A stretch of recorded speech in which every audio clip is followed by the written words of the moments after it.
10 de la mañana, 15 minutos, y lo habíamos adelantado. Antes de irnos al cortecito, estamos con la doctora Silvia Monserrat. Silvia, muy buenos días. Gracias por venir a la radio. No, como siempre les digo, gracias por invitarme. Para nosotros es un gusto recibirla, Silvia, porque no es muy común que un funcionario judicial se preste a este tipo de charlas, porque son charlas en definitivas, y nosotros entendemos que cuanto más cerca esté la justicia, más mejor vamos a estar, porque si está allá arriba o escondida, uno tiene dudas, pero qué mejor que poder hablarlo, ¿no? La verdad que me parece que la situación que tenemos en el Poder Judicial en la actualidad, con 205 pliegos parados de vacantes en el Senado que se iban a votar el año pasado y que ahora parece que se van a votar en octubre, me parece que deberíamos hablar más, porque me parece que la gente no tiene la más remota idea de lo mal que está el Poder Judicial. Claro. De la cantidad de vacantes que hay. Digo, imagínense si eso pasaría en la legislatura. No pasa en la legislatura. La legislatura, un cargo que alguien que renuncia, alguien que fallece o alguien... Sí, se reemplaza. Automáticamente. Y automáticamente se lo reemplaza. ¿Cómo es posible que tengamos 205 pliegos? Son los que están para designar. No cubrían la totalidad de las vacantes. Entonces me parece que tenemos la obligación de decirle a la gente, miren, ustedes nos reclaman a nosotros, claro, y realmente la imagen de la justicia no es buena. Pero ¿saben ustedes en las condiciones en las que estamos trabajando? Sí, la justicia es lenta, ¿no? La justicia es lenta, pero si usted no tiene Claro, los cargos cubiertos, claro, y un mismo juez tiene que atender, por ejemplo, el Tribunal Oral de Tandil, que es donde se hacen los juicios orales, ninguno de los tres jueces existen porque los tres renunciaron. claro. O sea que los están cubriendo con otros jueces penales que tienen otra actividad y que además hacen esa actividad. Entonces es lógico que si usted va a tener un juicio oral, va a tardar en tenerlo. ¿Se da cuenta? Y esto significa muchas veces, a veces porque la persona está detenida, pero a veces se trata de cuestiones de abuso, que para nosotros, si la persona no está detenida, porque todavía no se ha encontrado el riesgo para eso, pero ¿qué hacemos nosotros en los juzgados de familia con un familiar que ha sido denunciado por abuso y el juicio oral no llega? Entonces, la situación del Poder Judicial es muy mala en este momento en la provincia de Buenos Aires. ¿Y quien deben dar cuenta de esto es la legislatura concretamente? Es concretamente el Senado. El Senado. Porque los pliegos, bueno, a ver, explicarle un poquito a la gente cómo se designa un juez. Los jueces se designan a través de un sistema de concursos, ¿sí? Que hace el Consejo de la Magistratura. O sea, el primer paso usted tiene que aprobar el concurso. El segundo paso es que de entre todos los que aprueban el concurso, el Consejo de la Magistratura elige 3 candidatos. Eso es lo que se llama la terna. Sí. Esos 3 candidatos, esos 3 pliegos, los ternados, son remitidos al gobernador o a la gobernadora, en este caso el gobernador. Sí. Y el gobernador elige un pliego que es el que remite al Senado y el Senado debe aprobar ese pliego. Obviamente hay toda una negociación política entre el Poder Ejecutivo y el Poder Legislativo, pero no nos engañemos. La parte política ya empieza en el Consejo de la Magistratura, porque el Consejo de la Magistratura está integrado por miembros del Poder Ejecutivo, por miembros del Poder Legislativo, por representantes de los magistrados y representantes de los abogados, que obviamente no son la mayoría. Claro. La mayoría es la pata política del Consejo de la Magistratura. O sea que las personas que salen del Consejo de la Magistratura ya tienen, alguno de ellos, o probablemente hasta los 3, ya tienen avales políticos. Claro. Entonces, la cuestión por la que no se tratan los pliegos tiene que ver con la situación en la actual del Senado, en la que hay muchos bloques y no dentro de lo que sería llamaríamos el bloque oficialista, ni siquiera hay un bloque oficialista compacto. Entonces, no se sientan a acordar nada y por lo tanto los 205 pliegos quedaron ahí porque ahora hay cosas más importantes como qué vamos a hacer con las elecciones, por ejemplo. Pero pareciera que no se dan cuenta de que ningún poder, decía que el Poder Judicial no puede funcionar con la mitad de los titulares. Sí, como cualquier trabajo, digamos, tenés la mitad de personal. obviamente. vaya a funcionar mal. Pero además con la diferencia que si usted tiene un trabajo, a lo mejor hay un compañero que lo puede reemplazar, aunque no sea de su misma categoría, etcétera, Claro. de alguna manera usted lo puede solucionar. Claro, pero acá no. Los jueces, los fiscales, los asesores, los defensores oficiales, solo somos reemplazados por iguales. Claro. O sea, y tenemos un cuerpo de magistrados suplentes, pero la verdad que en su momento se pensó para las vacancias naturales. Es una proyección, si a ver, ¿cuánta gente se jubila más o menos? Claro. ¿Y cuántas vacantes podemos tener? Pero de repente, entre la pandemia, la legislatura que no funcionó, el arrastre, la gente que se fue jubilando, etcétera, etcétera, de repente nos ha pasado esto, que hoy hay 205 pliegos, pero hay muchas más vacantes que eso. Claro. Entonces, me parece que es importante que la sociedad tenga en cuenta, cuando reclamen a la justicia, reclámenle también al Senado y al Poder Ejecutivo. Tienen 205 pliegos, ¿no se van a poner de acuerdo? Sí. Habrá alguno que no les guste, pero en 205. Claro. En el fuero de familia también rige la subrogancia, que un juez puede... Igual. Sí. Igual. O sea, y para colmo, es como usted me está preguntando, es decir, la subrogancia además es por especialización, es decir, los jueces de familia tenemos que ser reemplazados por jueces de familia, los civiles por civiles, los penales por penales. Entonces, ¿qué significa eso? Piense que nosotros hay 114 juzgados de familia en la provincia de Buenos Aires, pero bueno, en este momento en Tandil, miren la cantidad de vacantes que tenemos. Tenemos 3 vacantes en el Tribunal Oral, una vacante en el Tribunal de Trabajo y una vacante en un juzgado civil. Pero hay una expectativa que el año que viene puede haber 5 más que se jubilen. Claro. Es imposible, claro. No, es imposible. Y está hablando de Tandil. Sí. Imagínese, y multiplíquelo por el resto de la provincia. Por 125 distritos. Sí, tremendo. Sí, sí, sí. Hace 30 años se implementó el fuero.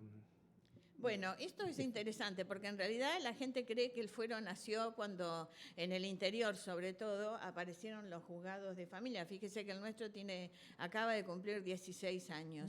Pero el fuero, y me parece que ¿cuál es la importancia del fuero?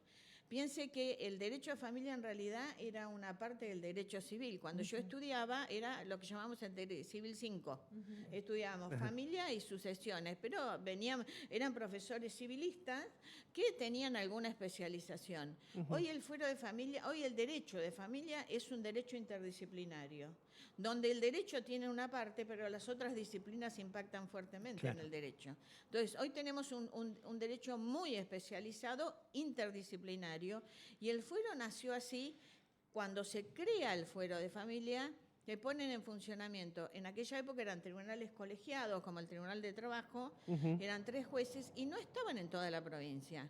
Estuvieron fundamentalmente en lo que era en los primeros tribunales de trabajo. Se pone en funcionamiento en La Plata, ahora hace 30 años de eso, y había en el conurbano, había en Mar del Plata y en Bahía Blanca. En el resto de toda la departamental azul, por ejemplo, no teníamos tribunales de familia. ¿Y quién lo resolvía? ¿El juzgado civil? Los juzgados civiles. Los juzgados civiles. Y fíjese lo que son las cosas. Cuando se decide hacer el cambio de tribunales colegiados a tribunales de única instancia, de doble instancia, porque el Tribunal de Trabajo, si usted tiene una sentencia, tiene que ir a la Corte. En cambio, ahora con los juzgados unipersonales, la apelación va a la Cámara. A mi modo de ver, es doble garantía para el juez y para el justiciable.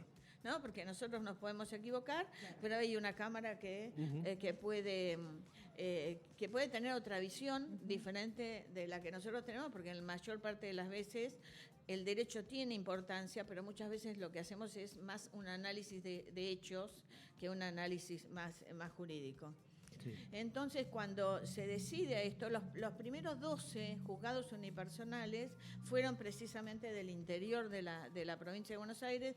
Nosotros fuimos el 3.º o 4.º juzgado que se puso en funcionamiento, y la verdad que está funcionando, a pesar de las dificultades, está funcionando muy bien. Lo que le sucedió también al sistema es que previeron, cuando ellos miraban la cantidad de causas que tenían los juzgados civiles que eran de familia, ellos pensaron, en aquel momento era el 30% de las causas civiles eran familia, no era mucho.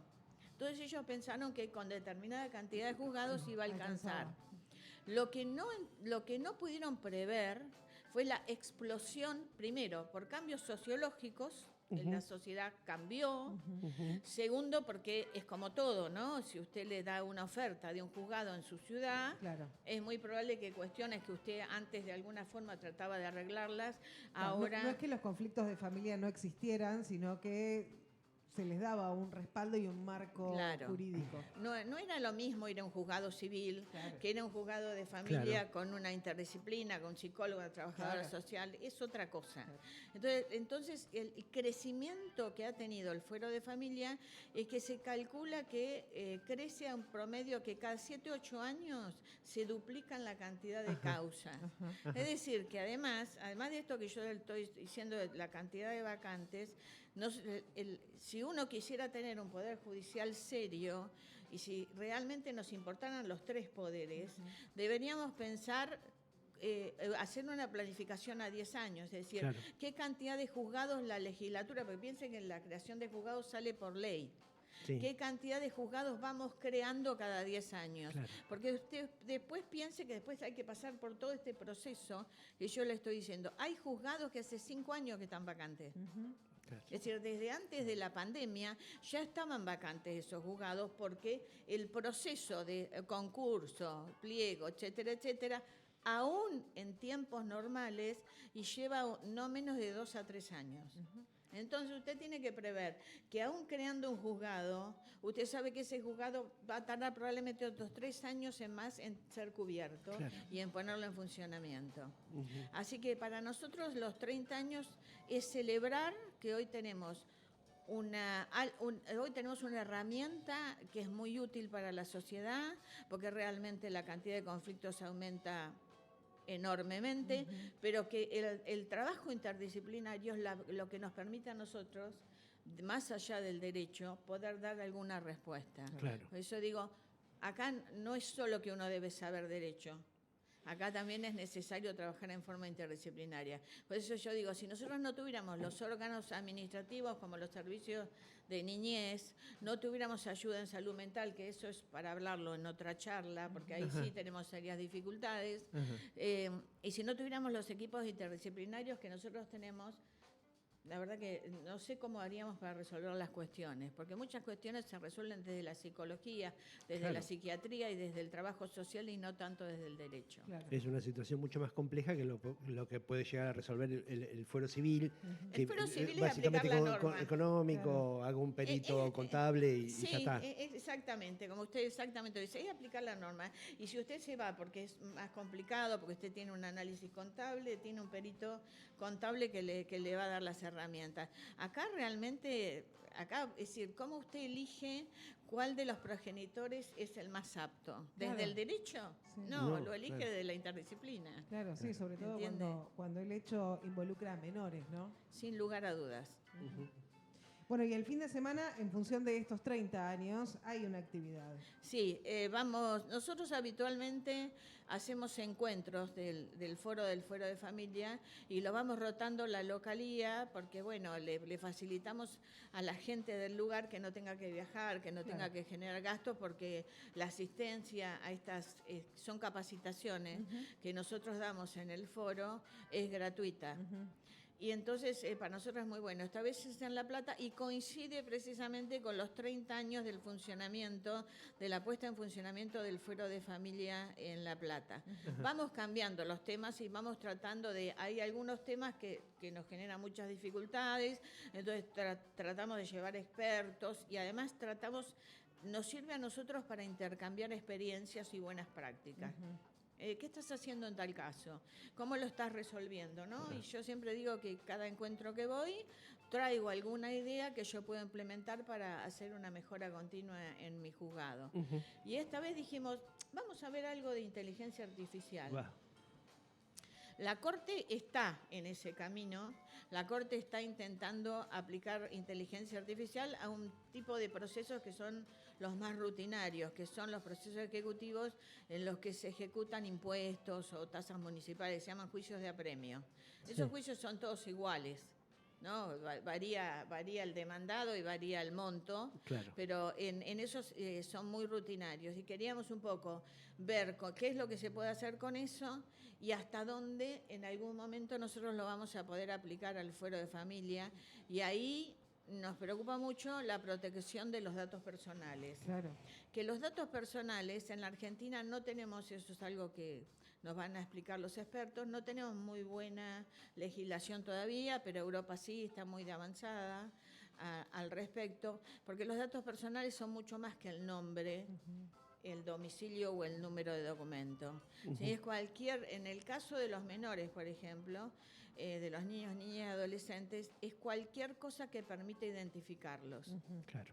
Y a veces es el nombre de un vecino, Claro. el barrio al que pertenece, la escuela a la que claro. asiste. Claro. Entonces, saber hasta dónde esto que además está relacionado con un proyecto de la Corte de que todas las sentencias de todos los fueros, de todos los jueces, deberían ser públicas. Y en el fuero tenemos una resistencia al respecto. Primero porque es un trabajo enorme poder volver de alguna manera anónima una sentencia, porque hay que pasar todos los nombres a iniciales. Pero para nosotros no claro, basta. porque en las sentencias van todos los detalles. Todos. Domicilio, Todo. trabajo. Usted va... Hechos puntuales que claro, sucedieron. el colegio al que va, Claro. cómo ha sido vulnerado, qué es lo que sucedió, dónde. La verdad que estamos preocupados con relación a eso porque nosotros somos el único, vio que no sé si ustedes saben que se accede a los expedientes a través de lo que se llama la mesa de entrada virtual, o sea, Sí. cualquier abogado o cualquier persona desde una computadora accede. El fuero de familia es el único fuero en el que no accede cualquiera. Nosotros tenemos que habilitarle un permiso y solo se habilita a las partes y a los abogados. Ajá. Entonces, y una vez autorizado ese ingreso, ¿se puede acceder a todo o hay partes restringidas? Se acceden a todo lo que hacemos en el expediente. Por eso, para las partes es totalmente transparente, porque todo lo que está firmado y producido en el expediente era como cuando antes uno venía y veía el expediente en papel. Claro. Bueno, ahora no logea, tiene que ir trámite por trámite, pero fíjese que si yo quiero ver un desalojo en el juzgado civil, yo no soy parte, yo lo miro. Claro. Pero si cualquiera de ustedes quisiera ver un expediente en el fuero de familia, no podrían porque no son parte. Y de hecho, hasta nosotros hemos negado hasta algunos colectivos o algunas asociaciones o algunas fundaciones que han querido ingresar en un expediente en particular diciendo no, esto está solo reservado a las partes y a los abogados. Si alguna de las partes los habilita, nosotros lo habilitamos, pero solamente con el consentimiento de las partes. Claro. Por eso no sé cómo vamos a pasar de eso a poder algo publicar totalmente toda público. la sentencia. Por eso, bueno, ese va a ser un tema de discusión. Y ahí tiene mucho que ver, por eso la discusión o hablar, ¿no?, de la inteligencia artificial. Hablar de la inteligencia artificial y de protección de los datos personales. Claro. Porque lo que se busca es que la inteligencia artificial igual haga, y es lo que las legislaciones van haciendo, es decir, cómo a pesar de dónde limitamos la inteligencia artificial, porque debemos proteger los datos personales, que además tienen derechos constitucionales, esos datos personales. Pero también nos interesaba algo de que nos pasa todos los días, es cuando empezamos un régimen de comunicación con un progenitor que no ha visto a su hijo o a su hija por un tiempo determinado, a ver si eso conviene hacerlo dentro del juzgado, con los equipos que nosotros tenemos, o conviene hacerlo afuera. En algunos lugares existen lo que llaman puntos de encuentro, que han sido, sobre todo donde hay facultad de psicología, se puede hacer, se arma algo con facultades de psicología y eso se hace en esos ambientes. Nosotros en Tandil no tenemos eso. Es difícil de implementar porque implica un costo importante. Usted tiene que generar todo un espacio especial con especialistas nada más que para eso. Sí. Nosotros muchas veces se empieza el régimen dentro del juzgado, pero si nosotros tuviéramos que estar todo el tiempo asistiendo, además no es el ámbito. Claro, un juzgado es un lugar frío. Nosotros hacemos los primeros encuentros como para romper el hielo, porque muchas veces hace mucho tiempo que no se ven y queremos ver cómo responde ese hijo, esa hija frente a ese progenitor al que no ha visto. y que en algunos casos hay mucha influencia del otro progenitor. Entonces, claro. para eso nuestros expertos es muy bueno el empezar ahí, pero no podemos estar todo el tiempo. Así que esta va a ser una discusión del día sábado. Y por eso hemos traído expertos en ese tema y por eso queremos que nuestros peritos vayan, porque es una discusión que tenemos que dar. Saber, es una de las cosas más difíciles que nos cuesta, el tema de las revinculaciones con progenitores. Bueno, lo vemos en los diarios, ¿no? Hoy Bueno, estamos... sí, de hecho, hemos en los hablado... medios, qué antiguo yo, hemos en los diarios. Sí, pero nosotros le Seguimos seguimos diciendo diario. Pero lo hemos visto la novela, ¿no? Casi como una novela, el minuto a minuto, ¿no? Este Espantoso. conflicto entre Wanda Nara y Mauro Icardi. Bueno, Con la los China nenes Suárez y las en el nenas medio, expuestos. Las nenas Espantoso. expuestas todo el tiempo Espantoso. en redes. Espantoso. Espantoso y también darnos cuenta desde el punto de vista desde el de afuera, fíjense que el juez no lo puede impedir. Le ha puesto multas terribles y sin embargo sigue imposibilitado de lograr de que esos progenitores depongan sus intereses personales y se preocupen por las hijas que tienen en común, ¿no? Bueno, esto que explota en los medios, sin explotar en los medios, nosotros lo tenemos todos los días. Claro. Esto Entre porque es gente común, mediático. ¿no? Entre gente común que no conoce cómo es el manejo de los medios y por lo tanto, a Dios gracias, no llega a los medios, pero a nosotros nos pasa todo el tiempo y es muy difícil.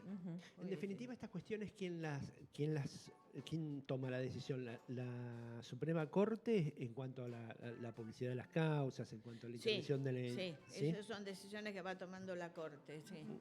Son decisiones. Por ahora el fuero de familia ha quedado afuera de la publicidad de las sentencias. El resto de los juzgados ya están avanzando con fecha muy próxima para poder hacerlo. Se está trabajando desde informática para colaborar en la inicialización de estas sentencias. Pero bueno, yo al doctor Soria le transmití. Ellos están muy convencidos de que es necesario hacerlo. Yo creo que la transparencia se puede mostrar de otra forma, no necesariamente con la publicación de sentencias como las nuestras, que son totalmente casuísticas. Porque usted en un desalojo, usted puede tener un patrón, ¿no? En un ejecutivo usted puede tener, en un daño y perjuicio, usted puede ver, ¿por qué me fijaron esta cantidad y en este expediente fijaron otra cantidad? Claro. ¿No? Podría servir para evitar arbitrariedades. Bueno, ahora los jueces civiles están en lo que es daño moral para evitar arbitrariedades, necesitan usar fórmulas matemáticas para poder determinar los daños. Está bueno, eso limita la arbitrariedad, la subjetividad, ¿no? Claro. Pero en el caso nuestro es sumamente casuístico. ¿Por qué elegimos al padre como cuidador y no a la madre? Cada caso en particular requiere una decisión particular.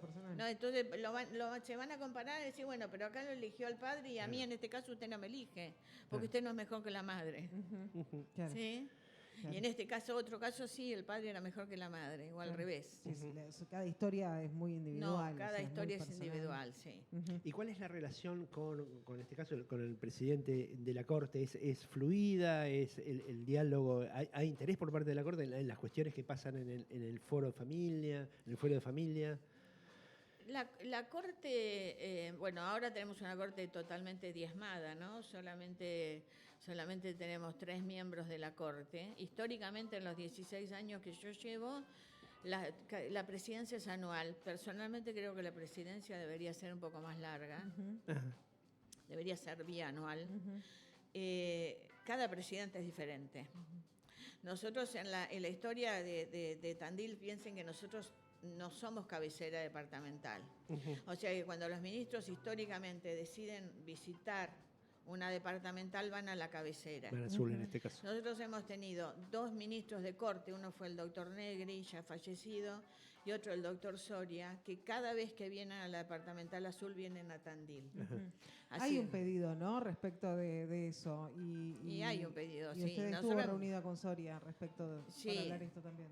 Nosotros hemos crecido, Tandil ha crecido mucho más que Azul, es decir, Tandil pudo haber sido una departamental separada, creo que nuestros políticos no lo supieron hacer, no lo supieron llevar adelante, A nosotros nos pesa mucho que en nuestra circunscripción política nosotros tengamos a Mar del Plata, porque eso hace que nuestros políticos nunca encabecen listas, ¿no? Claro. Siempre Mar del Plata pesa muchísimo Por la más. quinta sección electoral estamos hablando, Claro, ¿verdad? o sea, a nosotros nos convendría mucho más estar, qué sé yo, con Azul por ahí o con otros Distritos, o sí. con otros distritos que no fueran Mar del Plata, porque Claro.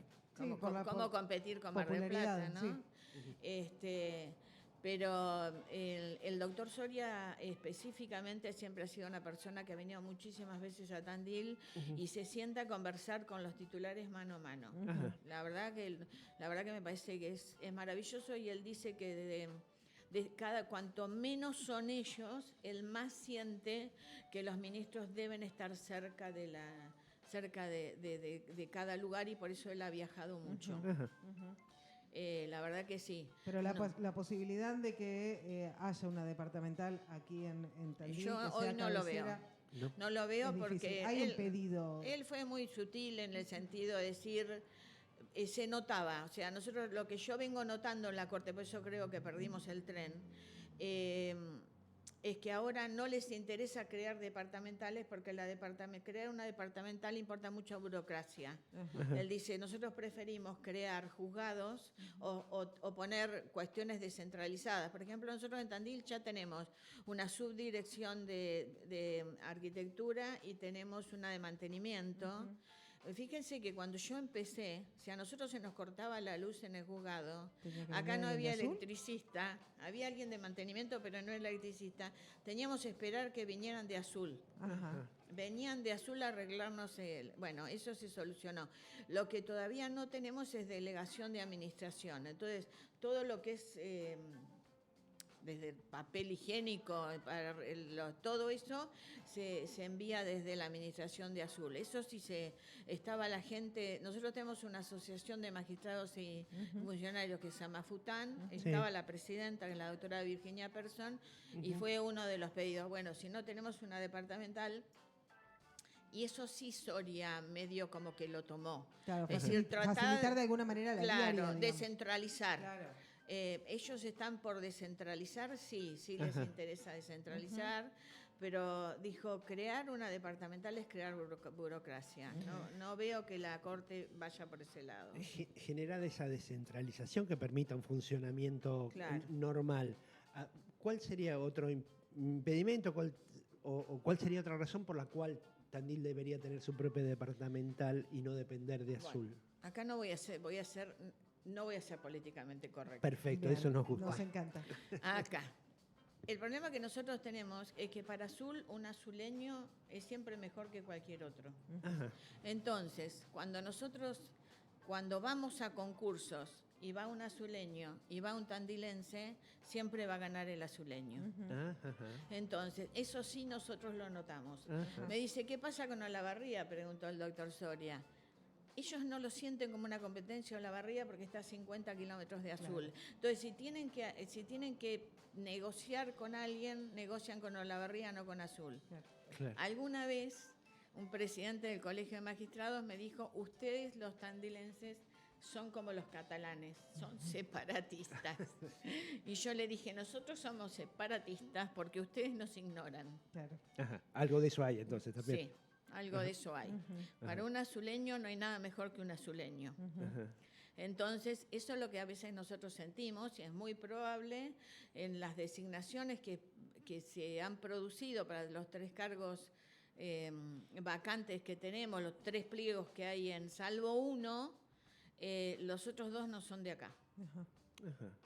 Entonces, eso sí se siente, que cuando competimos mano a mano con un azuleño o con alguien de Olavarría, nosotros perdemos. De hecho, si nosotros miramos los estamentos, no solo los titulares, sino los funcionarios que están en segunda línea, y sobre todo lo vemos en las cámaras, o son de Azul o son de Olavarría. Claro. No son de Tandil. Y este es un argumento sólido para plantear, por ejemplo, a Soria, decir, Y nosotros, sí, claro, nosotros no hemos tenido esa habilidad política de poder enfrentarnos a Azul, y en Azul son muy buenos en eso. Ajá. Llevan muchas décadas haciéndolo, y su supervivencia depende de eso. La de Tandil no depende de la administración pública Claro. o de la administración judicial. Ellos sí. Por eso lo defienden, y lo defienden muy bien. Y yo me saco el sombrero, aunque eso signifique... Claro. Aunque eso En signifique, detrimento de... eso claro. es lo que nosotros sentimos, y eso lo que hubiéramos sentido es decir, bueno, si fuéramos una departamental, nosotros no dependeríamos, porque en una departamental significa que también tendríamos nuestro colegio de abogados y nuestro colegio de magistrados propio. Claro. Ajá. Eso es lo que no tenemos, y eso es lo que yo creo que no vamos a tener. Silvia, muchísimas gracias por haber venido. Lo mejor entonces para el fin de semana y para el sábado. Viernes y sábado. Viernes y sábado que se va a llevar a cabo este encuentro del En Foro La de Plata. Justicia de la Familia en La Plata. ¿Es 100% presencial o es híbrido? No, esta vez es todo presencial. Todo presencial. No, queremos. Ya hicimos alguna vez en la pandemia, pero ahora queremos volver a encontrarnos. Sí, el cara a después cara, vamos sí. a cenar, Siempre es tomamos mejor. cafecito, Ahí pasa lo mejor. intercambiamos. No, Claro. ahí pasa lo mejor. Claro, Perfecto. totalmente. Bueno, muchas gracias. Muchísimas gracias. A Silvia usted. Monserrat en Pasados de Rosca. Bueno,